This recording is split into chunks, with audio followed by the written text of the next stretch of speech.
Hey Waffle Gang, I do hope you are well. My name is Mark and today we're checking out some more relationship stories, and if you do love a Reddit story, why not consider hitting that like, subscribe, maybe that notification bell too. But let's crack on with today's first story. Now today's first story comes from a throwaway account titled, I, male 43, was thinking of breaking up with my chronically ill female 50 partner, and this does include an update from 4 years later. Please forgive me, this is a throwaway account. I'm a long-term Redditor, but I don't really want to be asking for advice on an open forum when it can be traced back to me. Anyway, here's the situation. My partner, 48 female, and I, 39 male, had a bit of a row last night over something kinda trivial. It's not what it was about, but rather a straw that broke the camel's back scenario. We've been together for coming up to 10 years now, and we've been living together since 2011. My partner is long-term ill with ME/CFS and hasn't been able to work since we've been together. I do work and I'm paid fairly well, but living on a single salary has been challenging. Anyway, I realized about halfway into the argument that I was done with this and just left the house. Drove away because I simply couldn't be there anymore. Ended up sitting in the car trying to decide what to do for several hours. Couldn't really decide, and hence this post. Now our relationship has been brittle for a while. That's at least partly my fault. I've had next to no libido for months and haven't really done anything sort of romantic or going on a date for quite some time. I think I'm maybe skirting the edges of depression, and I haven't really been sleeping either. But either way, I work, I come home, and I'm not really keen to be doing much at all at the weekends because I'm just weary.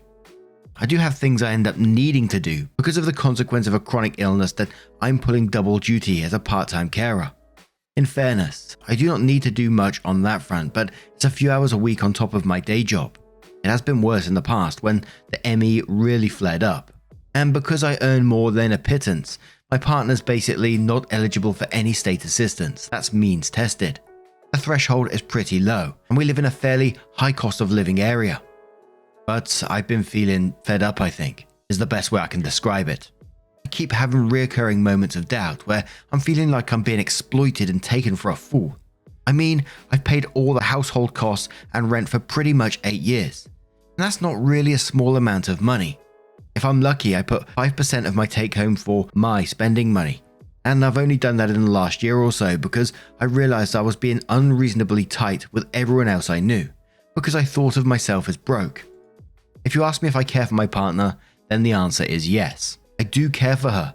We have a dog together and I know she needs me. Even if she became eligible for state assistance, it's not really generous when you're persistently debilitated. But I also can't see the light at the end of the tunnel. I think that's contributing to the depression too. Our future is basically me working to fund both of us up until retirement and possibly beyond because we won't own a house and we'll be living on a single pension. Which again isn't bad, but the one minor hope is that the ME/CFS will just go away one day. But it's been 10 years so far. Following our argument last night, I found myself thinking through the scenarios of what if we broke up and the prospect seems complicated. We've got a lot of shared stuff, but doesn't make me feel sad or upset like I feel it probably should. It'd be expensive and difficult though, and we're in a joint tenancy agreement. And like I say, with a dog. She's non-negotiable. She's literally saved me when I've been feeling suicidal. How do I know if we are done or whether the relationship is worth salvaging? A deleted user commented saying, my advice would be to treat the depression before you make any life-altering decisions. Please consider going to a therapist. I had a period a few years ago when I was fed up with my husband. I was just done.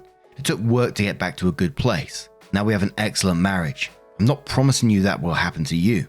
You're just as likely to go and firmly decide to leave.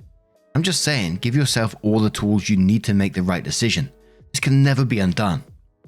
OP says, when I say I'm depressed, I'm honestly not sure if that's in a clinical depression sense or whether it's more like I've been stuck in a difficult situation for too long.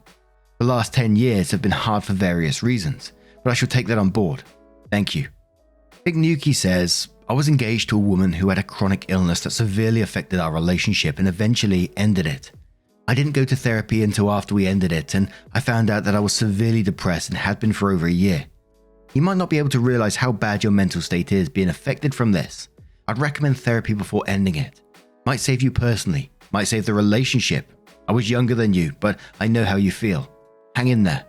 Forbidden Ice Lolly says, you have to look after yourself first. It doesn't sound like you're happy in this relationship at all. If something were to happen to you, your partner would have to look after herself or get the help she needs from other sources. She is unwell, but she is an adult and she isn't your responsibility. Put your own life jacket on first and save yourself from depression, which is a truly debilitating illness of its own. OP says, I'm not sure I am happy in the relationship, but I'm also not sure it's entirely worth throwing away. There have been good times. I'm also aware that it might be faithless to give up because we're going through a bad patch, especially if she's going to pay the price far more than I will. And When Is Sleep comments because they said, I have ME/CFS and am supported by my partner. All our hopes and dreams for the future are shattered. There's no treatment. I can no longer work. I barely socialize. I barely leave the house. I no longer see us being able to have kids. He pays the bills, does all the cooking, and is my carer. On bad days, I need his help just to walk to the loo, and he can't be noisy. I know I'm a massive burden on him and wouldn't know what to do without him. I'm incredibly lucky to have him still by my side, more than ever, but if he thought our relationship was over and he didn't love me, I wouldn't want to be an anchor keeping him from being happy. I wouldn't want him to stay with me out of guilt and obligation. I would agree that though you sound unhappy in the relationship, it sounds like that is a symptom of you being unwell. ETA, you should try and look into help to get better yourself. You might still want to break up after you get better, and that's okay too. Carer fatigue is real and awful. Bad sleep, depression, stress, these all add up. You can't set yourself on fire to keep her warm. If you have guilt or need to think in terms of being good to her, if you burn out, she suffers too. You need to find a balance when taking care of yourself is just as a higher priority as taking care of her. This isn't an emergency where you can ignore some short-term discomfort for the sake of taking care of her. This isn't a competition as to who has it worse. You should both be happy and taken care of together, or you will both be worse off. I would strongly urge you to talk to a doctor about how you are feeling. Look for help services like carer relief programs, charity or church events to help get your partner around so you don't have to, etc. My partner does so much and has so many extra worries now. I always make sure we put aside time for him to recharge and rest so he doesn't burn out. I can't travel, so his work holidays are his to relax. It's worth looking into things to make life easier. We got a cleaner, just a few hours to keep up with hoovering, etc. It saves us both time, physical energy, and mental energy of worrying about doing it. We get groceries delivered. It's very competitively priced now. We have emergency food in the freezer for when he can't cook, and easy food for me to snack on so I don't have to bother him. If you have relationship problems, you should consider counseling. There are Skype services if she can't travel. I wish you all the best. You sound like you've been an awesome partner, and I hope things get better. Carer fatigue is incredibly tough. OP said that they don't have to do everything for their partner, but they have to do some stuff, like a couple of hours a week on top of their work. But it's not just about the physical stuff as well as it's the mental load. The worrying about your partner, the worrying about money issues, and all the little things in between as well, like that last comment said about getting food in, like just going to the shops to get food in, the cooking, the cleaning, and other household responsibilities at the same time, which if you fall behind in them will create more stress and just incredibly sad. And whilst OP said that they're not sure if it's in a clinical depression sense, I think it'd still be a good idea to talk to someone. I know for myself that it was incredibly hard for me to admit that I was depressed or recognize that I was depressed. And talking to my GP about the various signs and symptoms, pretty much immediately they said, yeah, there's some form of depression going on here. Will that fix a relationship? Obviously, I can't tell you that, but looking into that and looking after your own health is extremely important at the same time, because it sounds like the path you're down at the minute isn't sustainable. But OP did come back to this post 4 years later and said, it was 4 years ago that I posted that, and I thought I would come here and share what's happened since. I didn't break up with my partner. We're living happily ever after. Because as a lot of commenters pointed out, I was depressed and that was a problem. It turns out I have ADHD, have done forever, and I'm late diagnosed at 43. Treatment for depression was very beneficial, but highlighted the ADHD possibility, and that too has now been treated. And I'm happier today than I have been in a long time, possibly ever. Because I do still have my chronically ill partner. She's now my wife. She proposed to me, and she had faith in me through my depression, where I wasn't the nicest of people. I was pretty awful, frankly, and I was the stereotype bundle of red flags that this sub would have said, run screaming. And honestly, you'd have all been right. She probably should have done. I was depressed to the extreme and, well, wasn't easy to live with. A very hollow justification perhaps, but I thought it would be better this way to push her away. But she didn't. She had faith in me. In her words, this isn't you, this isn't the man I fell in love with. The ultimatum to get it sorted was what I needed to get depression treated and then follow through to get my ADHD diagnosed and treated with what I needed. I didn't really deserve that, but I'm glad I got it. It took 6 months maybe to go from my lowest point to where I am today, which is happy. Happier than I have ever been. I have a good job, I have a dog, I have a home, and most of all, I have a loving wife who had faith in me when I was at my worst. 30 years of undiagnosed, untreated ADHD are being tackled, and 20 years of depression is unraveling. It's taken a while, but there's a lot to unpack. I'm maybe not quite the man she had faith I could be, but I'm going in the right direction, and I want to be that man, because we aren't just a couple, we're a partnership, and that partnership is sustaining and enriching. But now I'm going to turn this one to you guys. What do you guys make of this? Let me know your thoughts down in the comments below, and let's move on to another story. And our next story comes from a throwaway account titled, "My boyfriend 19 male has given me 19 female an ultimatum on the clothing I wear." My boyfriend 19 male and I 19 female have been together for a few months after taking a break for a year because I moved away for that year. Neither of us wanted to do long distance, and neither of us got into a relationship with anyone else. Before that, we were high school sweethearts for 2 years. Back then, he didn't care what I wore, or at least didn't communicate to me that he found certain clothing, shirts with midriff showing, tighter dresses, or me posting vacation pictures, such as me on the beach in a bikini, uncomfortable for him. Now that we've gotten back together, he tells me it's a boundary for him that I wear more modest clothes because he doesn't want other men to see parts of his girlfriend that only he should see. He told me that before. He just felt happy that he got to be with me because he liked me for years and didn't feel like it was his place to tell me what to wear. Now we're back together, it's different. Yesterday we went through my clothes and he told me what he is okay with me wearing and what he isn't. There was one specific dress that I loved and he told me it's a no, and I started crying. We almost broke up over this one dress until he asked me what I care more about, him or the dress. Obviously I told him I care more about him. It's very difficult for me because I'm very into fashion and I don't see these clothes as too revealing or sexual at all. I also struggled with body image for years when I was younger, and this has taken me back to the mindset of not being able to wear certain clothes because I wanted to hide my body. However, I'm very dependent on him and value his opinion a lot. I don't know what to do. That story painted a sad scene for me where you were sat in your bedroom going through your clothing and him going, "Nope, you can't wear that. I don't think that's appropriate." If someone told me that I couldn't wear clothing that I wanted to because it was a boundary for them, that would be it for me. That would be game over there and then. Obviously, I don't know the future for this couple or anything like that, but something like that I'm reading in this one story would worry me for the future of that relationship. Is that going to escalate? Not that it matters. I mean, that's a deal breaker there and then for me now. That one thing he said, but it would make me worry about the future at the same time as well. But Razzle Dazzle asks, why do you want to be with someone so badly who is this controlling?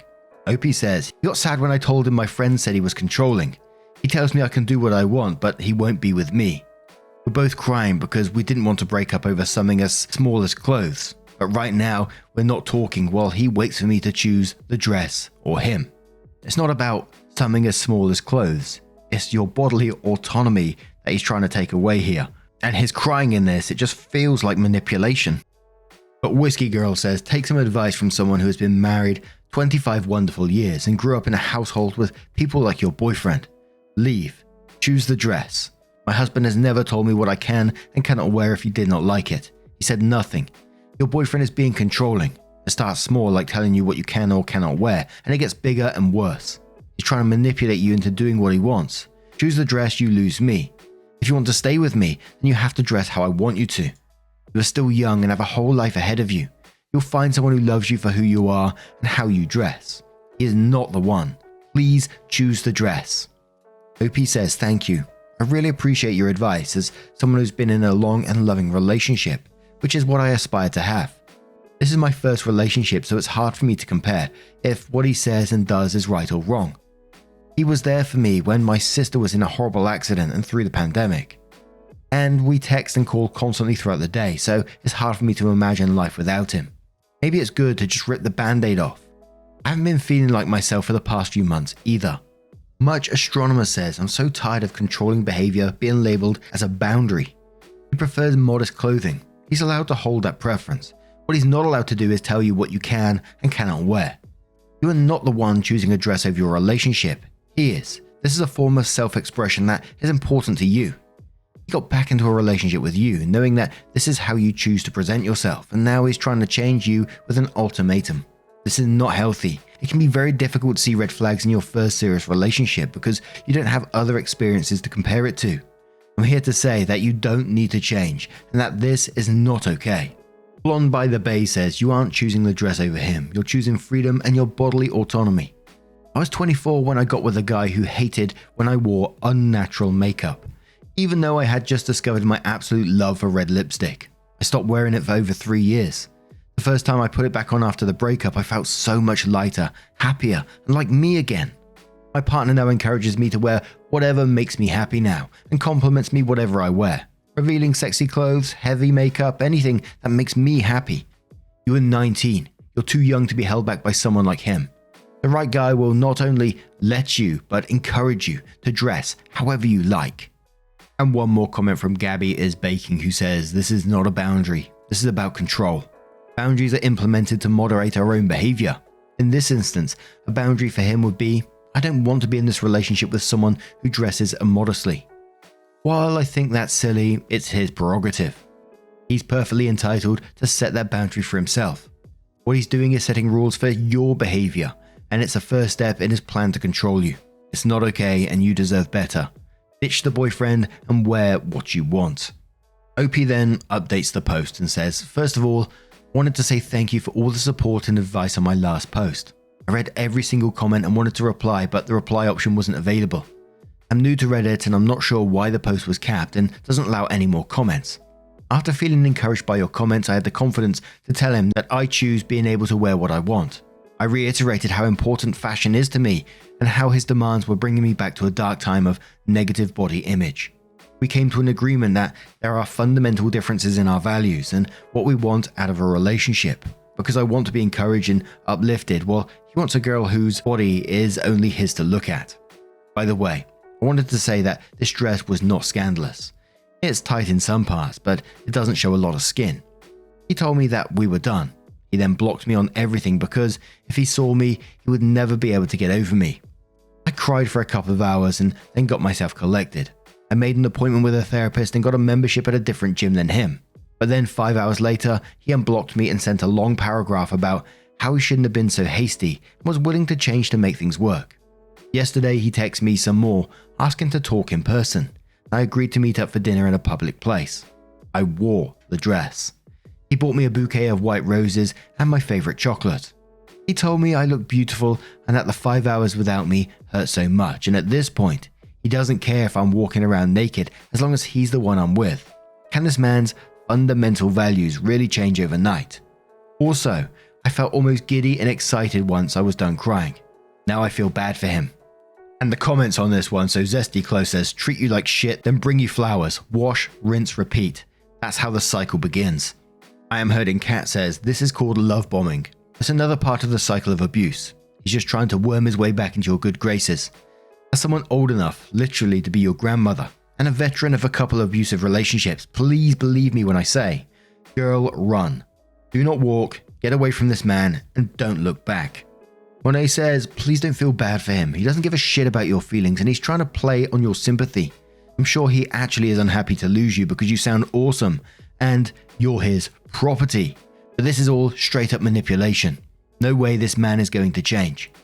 OP says, I felt awful when I left after dinner. He was sitting on the curb crying in my rearview mirror. He wanted to kiss me, but I told him I really can't do that right now.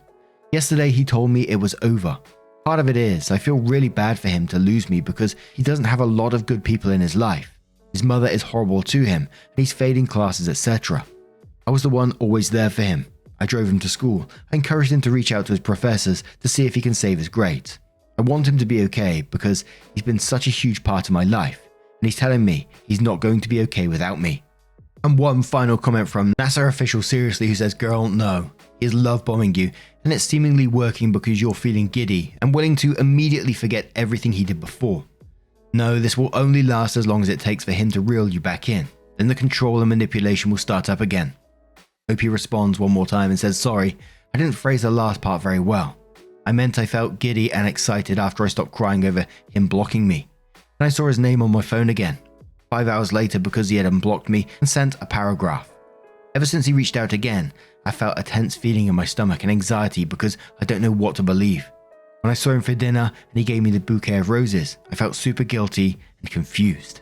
And many people commented after that saying that's part of the plan. And lots of people giving tips and videos about love bombing and the cycle of abuse. And OP did say that they were saving some of these on their phone, so hopefully they're going to take that in and get out of that situation because that sounds bloody awful. But now I'm going to turn this one to you guys. What do you guys make of this situation? If you was given an ultimatum like that to begin with, is that an automatic deal breaker for you? Let me know your thoughts down in the comments below. Now, just a huge thank you from the bottom of my heart for getting involved in today's stories. Your love, your support, your time always means the absolute world to me. So thank you so much for being involved, and hopefully I'll see you in the next one. Take care and much love.